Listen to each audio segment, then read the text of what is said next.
રાજ્યમાં ઠંડીના પ્રમાણમાં આંશિક ઘટાડો થયો છે। નલિયામાં 11 ડિગ્રી, કંડલામાં તાપમાન 14 ડિગ્રી નોંધાયું છે। ગાંધીનગરમાં 16 અને ડીસામાં 13 ડિગ્રી તાપમાન નોંધાયું છે। રાજકોટમાં 14, કેશોદમાં 15, ભુજમાં 14, જ્યારે વડોદરામાં 15 ડિગ્રી તાપમાન નોંધાયું છે। સુરેન્દ્રનગરમાં 16 ડિગ્રી, અમદાવાદમાં 17 ડિગ્રી તાપમાન નોંધાયું છે।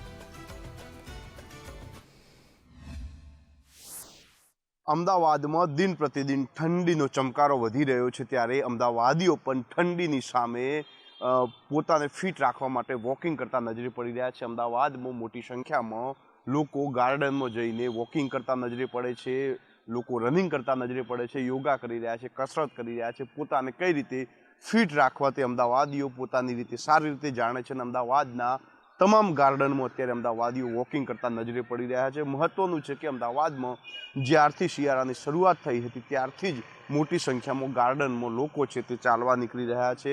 મહત્વનું છે કે હજુ પણ આવનારા દિવસોમાં ઠંડીનો માહોલ વધવાનો છે, તેવા સંજોગોમાં અમદાવાદના તમામ ગાર્ડનમાં અત્યારે લોકો યોગા કરતા, ચાલતા, રનિંગ કરતા અને અલગ અલગ પ્રકારની કસરત કરતા નજરે પડે છે। આપણે અમદાવાદીઓ સાથે વાત પણ કરીશું। આ ગુલાબી ઠંડી કહેવાય ગુજરાતી ભાષામાં જો આપણે કહીએ તો આ ગુલાબી ઠંડી છે। ઘણાને બહુ ઠંડી લાગે છે, શરીરની તાસીર ઉપર છે ને આ ઠંડીનો જો અત્યારે ઉપયોગ છે 3 મહિના, તો 12 મહિના ખરેખર માણસ માંદો ન પડે અને ચેતન ઉલટો રહે, એટલું મારા અનુભવથી કહું છું। બીજું, મનની અંદરથી જો ઉર્જા ન થાય ત્યાં સુધી મનમાંથી ન થાય।